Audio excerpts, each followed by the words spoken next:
Hello everyone, आप सभी का स्वागत है आपके अपने चैनल केमिटेक पे। जैसा कि आप लोगों को पता है कि इस चैनल पे हम लोग क्लास 10th के केमिस्ट्री के सिलेबस को कवर कर रहे हैं और आज का जो ये वीडियो है वो एसिड बेस एंड सॉल्ट के ऊपर है, जो कि केमिस्ट्री का सेकंड चैप्टर है, जिसमें हम लोग आज इसमें क्या देखेंगे, पार्ट 1 देखेंगे और हमारा सब टॉपिक क्या होगा, एसिड एंड इट्स क्लासिफिकेशन। ठीक है, एसिड और उसके क्लासिफिकेशन को देखेंगे। ठीक है, तो एक बात और कि इससे पहले जो हम आपको केमिस्ट्री का चैप्टर 1 जो है केमिकल रिएक्शन एंड इक्वेशन जो आपको पढ़ा रखे हैं, ठीक है, जिन कुछ बच्चे हैं जो उनको नहीं देखे हैं तो वो क्या करेंगे, इस चैनल के वीडियो वाले सेक्शन में जाके देख लेंगे और साथ ही साथ क्या करेंगे कि उन वीडियोस का लिंक जो है हम आपको इस डिस्क्रिप्शन बॉक्स में जो है डाल देंगे। ठीक है, जिससे आपको ढूंढने में आसानी होगी। तो चलिए स्टार्ट करते हैं।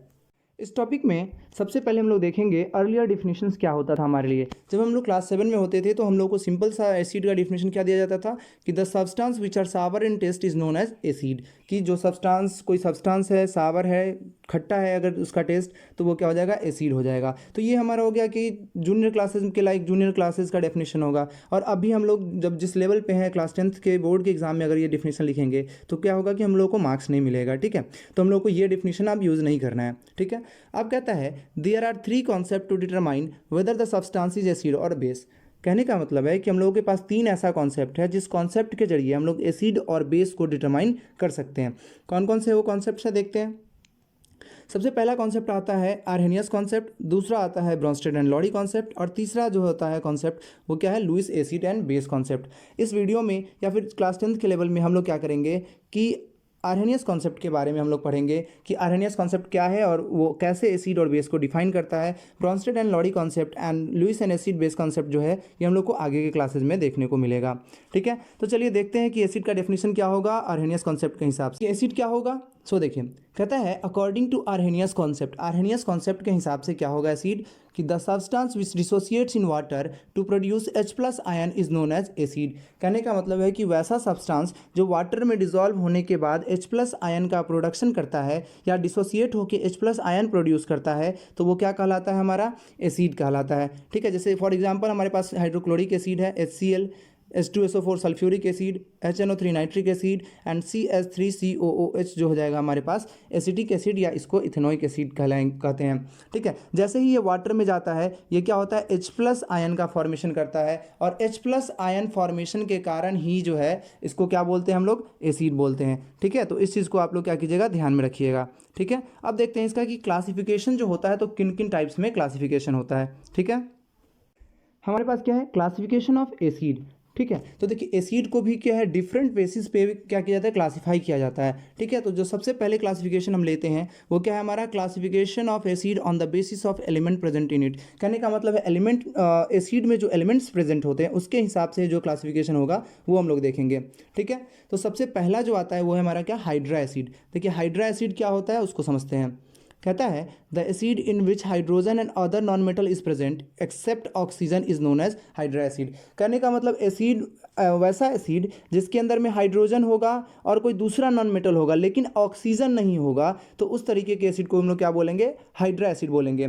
जैसे एग्जांपल के तौर पे यहाँ पे HCl हम लेते हैं। देखिए यहाँ पे हाइड्रोजन है, क्लोरीन भी एक नॉन मेटल है, लेकिन क्या है कि इस नॉन मेटल के साथ ऑक्सीजन नहीं लगा हुआ है, तो ये क्या हो जाएगा, हाइड्रा एसिड में आएगा। जैसे हाइड्रोजन ब्रोमाइड हो गया, हाइड्रोजन फ्लोराइड हो गया, तो ये सारे के सारे एसिड्स हैं, इनमें क्या है कि हाइड्रोजन है, अदर नॉन मेटल है, लेकिन ऑक्सीजन इसमें प्रेजेंट नहीं है, तो इस तरीके के एसिड को हम लोग क्या कहेंगे, हाइड्रा एसिड कहेंगे। दूसरा है हमारे पास ऑक्जी एसिड। देखिए इसके नाम से स्पष्ट है ऑक्जी एसिड, तो इसका डेफिनेशन क्या होगा, सो देखते हैं। The acid in which hydrogen, oxygen and other non metal is present is known as oxy acid. कह रहा है कि वैसा एसिड जिसमें हाइड्रोजन होगा, ऑक्सीजन होगा और इन दोनों के साथ साथ कोई अदर नॉन मेटल भी हो सकता है, तो उस तरह के एसिड को हम लोग क्या कहेंगे, ऑक्जी एसिड कहेंगे। जैसे फॉर एग्जांपल बात करें तो ये देखिए नाइट्रिक एसिड। ठीक है, फॉर एग्जांपल अगर हम लोग बात करें nitric acid, sulphuric acid, phosphoric acid, ये सब देखिए इसमें क्या है, हाइड्रोजन भी है। ठीक है, हाइड्रोजन है, हाइड्रोजन है, ऑक्सीजन है एंड अदर नॉन मेटल है, तो ये सब क्या आ जाएगा, ऑक्जी एसिड में आएगा। ठीक है, तो इस चीज़ को क्या कीजिएगा, आप लोग ध्यान में रखिएगा। दूसरा हमारे पास क्लासिफिकेशन जो है वो क्या है, देखिए classification of acid on the basis of their occurrence, occurrence के बेस पे।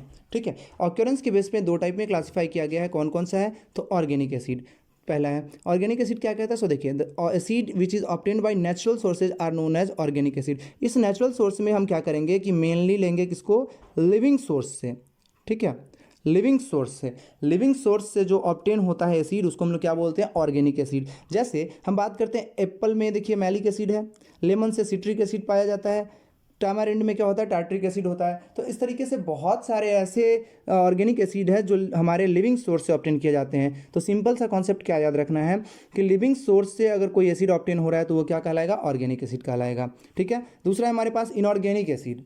इनऑर्गेनिक एसिड क्या होता है, सो देखिए the acid which is obtained by the earth crust element is known as inorganic acid.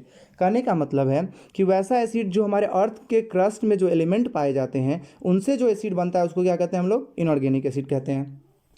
जैसे nitric acid, sulphuric acid, phosphoric acid, hydrochloric acid, hydrogen bromide, hydrogen fluoride. तो ये सब देखिए कि क्या है कि हमारे पास जो अर्थ क्रस्ट के एलिमेंट है उनसे मिलके बना हुआ है, तो ये हमारा क्या कहलाएगा, इनऑर्गेनिक एसिड कहलाएगा। एक चीज़ जो बहुत ही ज़्यादा ध्यान देने वाली बात है, इसका नोट वो क्या है, सो देखिए organic acid is a weak acid and inorganic acid is a strong acid. Organic acid क्या होता है कि वीक एसिड होता है और इनऑर्गेनिक एसिड जो होता है वो स्ट्रॉन्ग एसिड होता है। इस चीज़ को ध्यान में अभी रखिएगा, दिमाग में रखिएगा इस चीज़ को, क्योंकि जब हम लोग उसके स्ट्रेंथ के आधार पे, उसके स्ट्रेंथ के बेस पे जब क्लासिफिकेशन करेंगे तब इसको समझेंगे कि वीक एसिड क्या होता है, स्ट्रॉन्ग एसिड क्या होता है, ठीक है। तो चलिए क्या करते हैं हम लोग, फिर आगे देखते हैं। नेक्स्ट तीसरा क्लासिफिकेशन जो हमारे पास निकल के आता है वो क्या है, सो देखिए classification of an acid on the basis of their concentration. Concentration के बेस पे क्या होता है कि एसिड को दो टाइप्स में कैटेगराइज किया गया हुआ है। कौन कौन सा, पहला है हमारा कंसंट्रेटेड एसिड, ठीक है। इसका क्या डेफिनेशन कहता है, the acid in which concentration of H+ ion is higher is known as concentrated acid. मतलब वैसा एसिड जिसमें H+ आयन कंसंट्रेशन हाई होता है उसको क्या कहते हैं हम लोग, कंसंट्रेटेड एसिड कहते हैं। एंड दूसरा क्या कहता है, डाइल्यूट एसिड। देखिए the acid in which concentration of H+ ion is low is known as dilute acid. कहने का मतलब है कि जिसमें कंसंट्रेशन H+ आयन का हाई होगा वो कंसंट्रेटेड एसिड होगा, और जिसमें कंसंट्रेशन क्या होगा, लो होगा, वो क्या होगा, डाइल्यूट एसिड। जैसे एग्जाम्पल के तौर पर अगर हम बात करें, अगर हम बोलते हैं कि 180% of hydrogen ion and 100% of hydrogen ion, अगर दोनों में पूछा जाएगा कि कंसंट्रेशन किसका ज़्यादा है तो क्या होगा, देखिए 180 ज़्यादा होगा तो ये कंसंट्रेटेड हो जाएगा, ये क्या हो जाएगा, कंसंट्रेटेड होगा। कंसंट्रेटेड को CONC से भी हम डिनोट करते हैं। और ये क्या हो जाएगा, हमारा कम है इसका कंसंट्रेशन, तो इसको हम लोग क्या बोलेंगे, डाइल्यूट, इसको DIL से भी डिनोट करते हैं, ठीक है। चौथा क्लासिफिकेशन हमारे पास आता है, क्या है, classification of acid on the basis of their strength. Strength के बेस पे, ठीक है, स्ट्रेंथ के बेस पे क्या होता है कि इसको दो टाइप में कैटेगराइज किया गया हुआ है। कौन कौन सा, तो देखिए strong acid and weak acid. अब क्या होता है स्ट्रॉन्ग एसिड, सो देखते हैं। The acid which ionize completely is known as strong acid. कहने का मतलब है कि वैसा एसिड जो वाटर में डिसोसिएट हो जाता है, कंप्लीटली डिसोसिएट हो जाता है, तो वो क्या कहलाएगा, हमारा स्ट्रॉन्ग एसिड कहलाएगा। जैसे H2SO4 हो गया, HCl हो गया, ठीक है। तो ये जो होगा हमारा क्या होगा, स्ट्रॉन्ग एसिड कहलाएगा। अब क्या होगा, वीक एसिड क्या होगा, the acid which ionize partially is known as weak acid. मतलब वैसा एसिड जो पूरी तरीके से कंप्लीटली, मतलब थोड़ा बहुत आयोनाइज होता है, तो उस तरीके के एसिड को हम लोग क्या बोलते हैं, वीक एसिड बोलते हैं। जैसे हमारे पास यहाँ पे क्या हो गया, फॉर्मिक एसिड हो गया, इथेनोइक एसिड हो गया, ये सब एग्जाम्पल हो गया हमारा, ठीक है। तो इस चीज़ को ध्यान में रखिएगा। इससे पहले जो हम आपको बताए थे कि इनऑर्गेनिक एसिड जो होता है वो क्या होता है, स्ट्रॉन्ग एसिड होता है। तो यहाँ पे देखिए, यहाँ पे जो भी होगा सब क्या होगा, इनऑर्गेनिक एसिड ही होगा, ठीक है। और नीचे क्या हो जाएगा, पूरा का पूरा जो है ऑर्गेनिक एसिड आएगा, ठीक है। तो इस चीज़ को ध्यान रखिएगा, इनऑर्गेनिक एसिड आएगा, इस चीज़ को ध्यान में रखिएगा। चलिए हम लोग क्या करते हैं, आगे देखते हैं। नेक्स्ट क्लासिफिकेशन हमारे पास निकल के आता है, classification of acid on the basis of their basicity. Basicity के बेस पे एसिड को क्लासीफाई करना है, ठीक है। तो सबसे पहले हम समझेंगे कि आखिरकार ये बेसिसिटी होता क्या है, ठीक है। तो देखिए क्या कहता है basicity, the number of replaceable H+ ion per molecule of an acid is known as basicity. मतलब एसिड के एक मॉलिक्यूल से अगर जितना H+ आयन रिप्लेस होगा वो उसका क्या कहलाएगा, बेसिसिटी कहलाएगा, ठीक है। अब इसमें आता है कि इसका टाइप कितने टाइप्स में कैटेगराइज किया गया हुआ है, तो इसको 3 टाइप्स में कैटेगराइज किया हुआ है, ठीक है। देखते हैं कौन कौन है। पहला है हमारे पास मोनोबेसिक, ठीक है। क्या है, मोनोबेसिक। मोनोबेसिक क्या होता है, सो देखिए, the acid which replace 1 H+ ion per molecule of an acid is known as monobasic. कहने का मतलब है कि वैसा एसिड जो अपने एक मॉलिक्यूल से अगर एक H+ आयन रिलीज करता है तो उसको क्या कहते हैं हम लोग, मोनोबेसिक एसिड कहते हैं। जैसे एग्जांपल के तौर पे बात करें HCl HNO3, देखिए यहाँ पे क्या है कि एक H+ आयन का जो है वो क्या हो रहा है, रिप्लेसमेंट हो रहा है, तो इसकी ये क्या हो जाएगा, मोनोबेसिक एसिड हो जाएगा। ठीक है, देखिए ऐसे भी मोनो का मतलब भी होता है, मोनो का मतलब ही होता है क्या, तो मोनो का मतलब ही होता है वन। ठीक है, और बेसिसिटी तो अभी हम जस्ट आपको बताया कि बेसिसिटी क्या होगा, रिप्लेसेबल H+ आयन। ठीक है, तो जहाँ कहीं भी वैसा एसिड जो एक H+ आयन रिलीज करता है वो मोनोबेसिक कहलाएगा। ठीक है, अगला देखते हैं।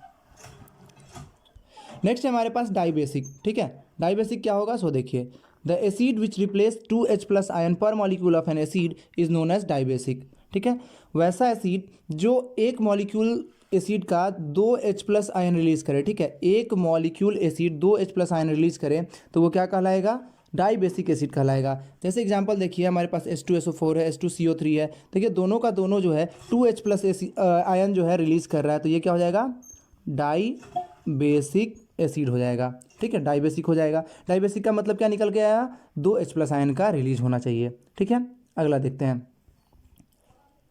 नेक्स्ट हमारे पास है ट्राइबेसिक। ट्राइबेसिक क्या होगा, देखिए ट्राई का मतलब 3, बेसिक का मतलब H+ आयन का रिप्लेसमेंट। तो क्या कहता है इसका definition, the acid which replace the 3 H+ ion per molecule of an acid is known as tribasic. ठीक है, वैसा एसिड जिसमें 3 H+ आयन जो है रिलीज करता है वो क्या कहलाएगा, ट्राइबेसिक। जैसे यहाँ पे फॉस्फोरिक एसिड, फॉस्फोरस एसिड, देखिए दोनों में क्या हो रहा है, 3 H+ आयन का रिलीज हो रहा है, रिप्लेसमेंट हो रहा है, तो ये क्या हो जाएगा, ट्राइबेसिक हो जाएगा। ठीक है, ट्राइबेसिक हो जाएगा, इस चीज़ को ध्यान रखिएगा। नोट में एक चीज़ आ रहा है, देखिए नोट में एक चीज़ आ रहा है, नोट में वो चीज़ क्या आ रहा है कि ट्राइबेसिक एसिड में भी डाइबेसिक और मोनोबेसिक। ठीक है, ट्राइबेसिक एसिड जो है वो मोनो डाइबेसिक एसिड भी हो सकता है, मोनो एसिडिक भी हो सकता है, और डाइबेसिक एसिड में भी मोनोबेसिक, एक डाइबेसिक जो होगा वो मोनोबेसिक भी हो सकता है। कैसे करना है ये चीज़ आप हमको कमेंट में बताइएगा, और अगर नहीं होगा तो हम नेक्स्ट वीडियो में इसका सॉल्यूशन करेंगे। ठीक है, कि क्यों होता है आखिरकार ऐसा। अगर आपसे होता है तो ठीक कमेंट में बताइए, नहीं होता है तो फिर हम लोग क्या करेंगे, इसको आपको नेक्स्ट वीडियो में बताएंगे। ठीक है, तो याद रखिएगा, एक ट्राइबेसिक जो है डाइबेसिक और मोनोबेसिक भी हो सकता है, और एक डाइबेसिक जो है सिर्फ और सिर्फ मोनोबेसिक होता है। तो इस चीज़ को क्या कीजिएगा, ध्यान दीजिएगा। ठीक है, आशा करते हैं कि आप लोगों को ये वीडियो बहुत ही पसंद आया होगा। ठीक है, तो देखने के लिए आपका बहुत बहुत शुक्रिया। आप इसको क्या करें, ज़्यादा से ज़्यादा लाइक करें, ज़्यादा से ज़्यादा लोगों तक इसको शेयर करें, और चैनल को सब्सक्राइब करना ना भूलें। ठीक है, क्योंकि जब तक आप चैनल सब्सक्राइब नहीं करेंगे तब तक हमारा अपकमिंग वीडियो आप देख नहीं पाएंगे। ठीक है, तो नया नया जो वीडियो आएगा, नया नया कॉन्सेप्ट के साथ और फुल एक्सप्लेनेशन के साथ जो आपको टॉपिक कवर कराया जाएगा, तो उसके लिए आपको सब्सक्राइब करना जो है बहुत ज़रूरी है। ठीक है, और अगर आपको मैथ्स के चैनल का लिंक चाहिए होगा तो हम उसका जो चैनल का लिंक है वो आपको डिस्क्रिप्शन बॉक्स में डाल देंगे। ठीक है, आशा करते हैं कि आप लोगों को किसी भी तरीके का कोई परेशानी नहीं आया होगा इस चैप्टर में, इस टॉपिक में, इस वीडियो में। अगर आया हो तो आप कमेंट में जो है आप बता सकते हैं। ठीक है, धन्यवाद।